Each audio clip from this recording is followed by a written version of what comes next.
Hello all. In this video we are going to see how to run heart disease prediction code.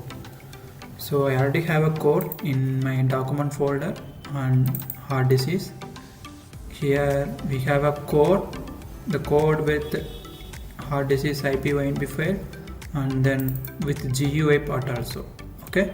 So first I will show you how to run the IPYNB file and then next I will show you how to run the GUI part, that is graphical user interface. Okay, so first I am going to run the IPYNB file. For that purpose we need to open Jupyter Notebook.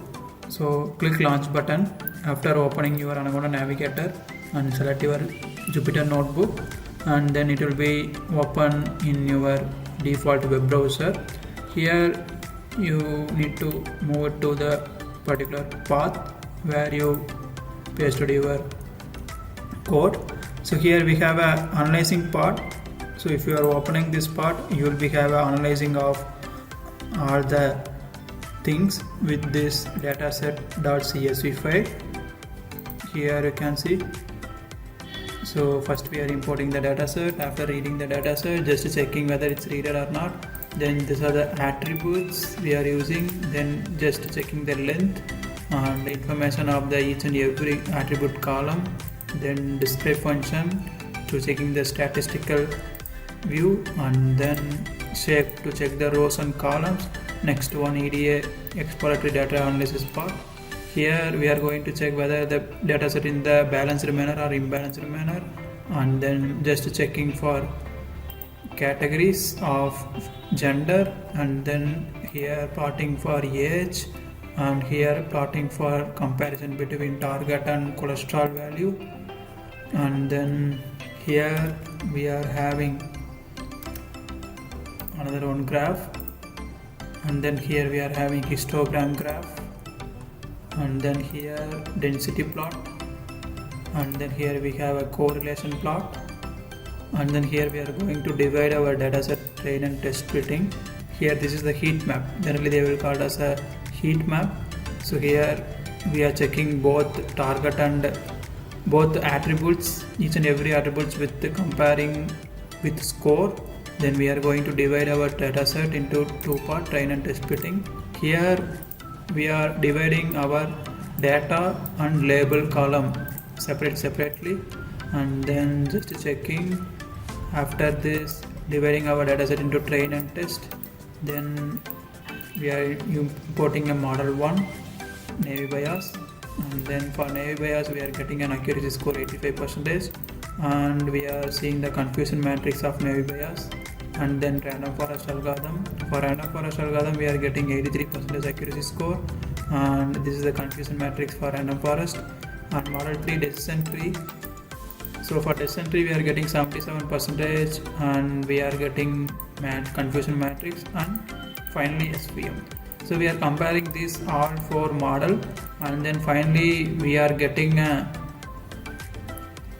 important accuracy score of Navy Bayes. So we are going to use that Navy Bayes for our GUI part. Okay. So now we are entering into the GUI part. So in GUI part I dumped the Navy Bayes pickle file. That is, in this analyzing part we checked our each and every model's accuracy score. We are getting for Navy Bayes only highest accuracy score.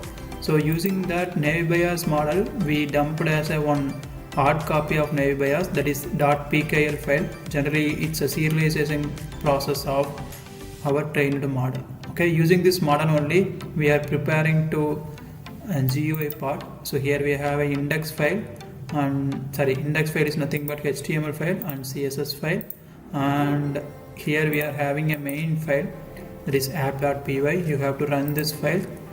So here you can see I am reading the model.pickle file, and then I am rendering the HTML file of index.html file, and we need to give the input, and based on this pickle file we are going to predict our GUI part result. Okay, so how to run GUI part is, first of all you need to open your Anaconda Navigator and move to environment. Here we have a base route and new route. how to create a new environment separately. I am giving a link.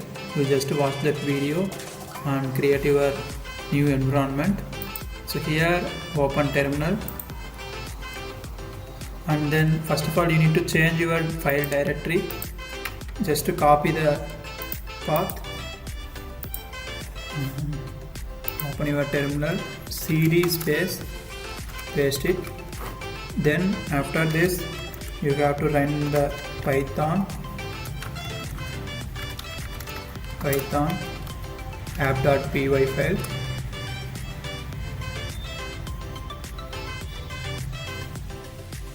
So here we are getting a link of the file. Copy the link and open your browser. Here you can paste the browser. So here we are getting a GUI part. So based on this GUI part, we can give the input and we can predict an output. Suppose if you are not getting this exactly exact HTML file, you can open in some other different web browser. You will be get a correct output result. Okay. So thank you for watching.